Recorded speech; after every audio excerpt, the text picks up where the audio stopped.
16/8/2025 అద్భుతమైన దినము శ్రీకృష్ణ జన్మాష్టమి. శ్రీకృష్ణుడు మాత్రమే, శ్రీకృష్ణుడికి సంబంధించిన ఒక అద్భుతమైన మంత్రం కూడా ఇస్తాను. ముఖ్యంగా రియల్ ఎస్టేట్ ఒక పల్లెటూరులో పుట్టిన శ్రీకృష్ణుడు ఒక పట్టణానికి చేరి ప్రపంచం మొత్తానికి దేవుడిగా నిలిచిపోయాడు. అంటే చిన్నవాళ్ళు కూడా పెద్దవాళ్ళు కావడానికి రియల్ ఎస్టేట్లో ఈయనే కారణం. అట్లాగే బిల్డర్, ఆయన అనుకున్న నెల రోజుల్లోనే సముద్రం మధ్యలోనే పెద్ద ద్వారకాయన పట్టణం నిర్మించగలిగాడు.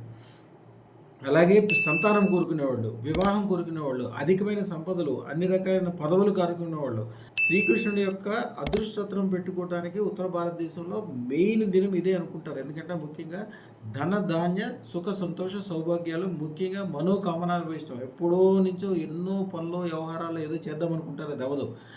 అది ఎమ్మటే ఈ రోజున చిన్న మంత్రం 108 సార్లు మంత్రం చదువుకొని శ్రీకృష్ణుడికి వీలుంటే నెమలి పింఛము తెచ్చుకోవాలి, లేకపోతే మారేడు ఆకులు, లేకపోతే తమలపాకు పెట్టి దాని మీద పెట్టాల్సింది నెయ్యి. పాలకు సంబంధించిన ఏ పదార్థమైనా ఆయనకి ఇష్టమైనది వెన్న పెట్టండి. అది దొరకడం కష్టం కాబట్టి పెరుగు కావచ్చు, నెయ్యి కావచ్చు పెట్టండి.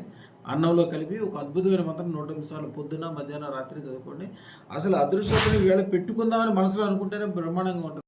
మనిషిని ఉన్న చోట నుంచి కోటి రెట్లు పెరగటానికి దేవుడుగా శ్రీకృష్ణుడు, అలాగే అదృష్టరత్నము, ఈ రెండు కాంబినేషన్ అద్భుతంగా ఉంటాయి. కాబట్టి మంత్రము చెప్తాను, జాగ్రత్తగా వినండి. శ్రీకృష్ణుడి యొక్క బీజాక్షరము క్లాం. ఆయనకి అధిదేవత శ్రీం. శ్రీం అంటే లక్ష్మీదేవి. శ్రీం క్లాం క్లాం క్లాం కృష్ణాయ సర్వ సంపదాన్ మనోకామనాభీష్టం ప్రయచ్చ స్వాహ. ఇది మంత్రం 108 సార్లు చదువుకోవాలి. లాస్ట్లో అంతా అయిపోయిన తర్వాత వెన్నపూస కానీ పాలకు సంబంధించిన ఏదో ఒక పదార్థం ప్రసాదం పెట్టండి.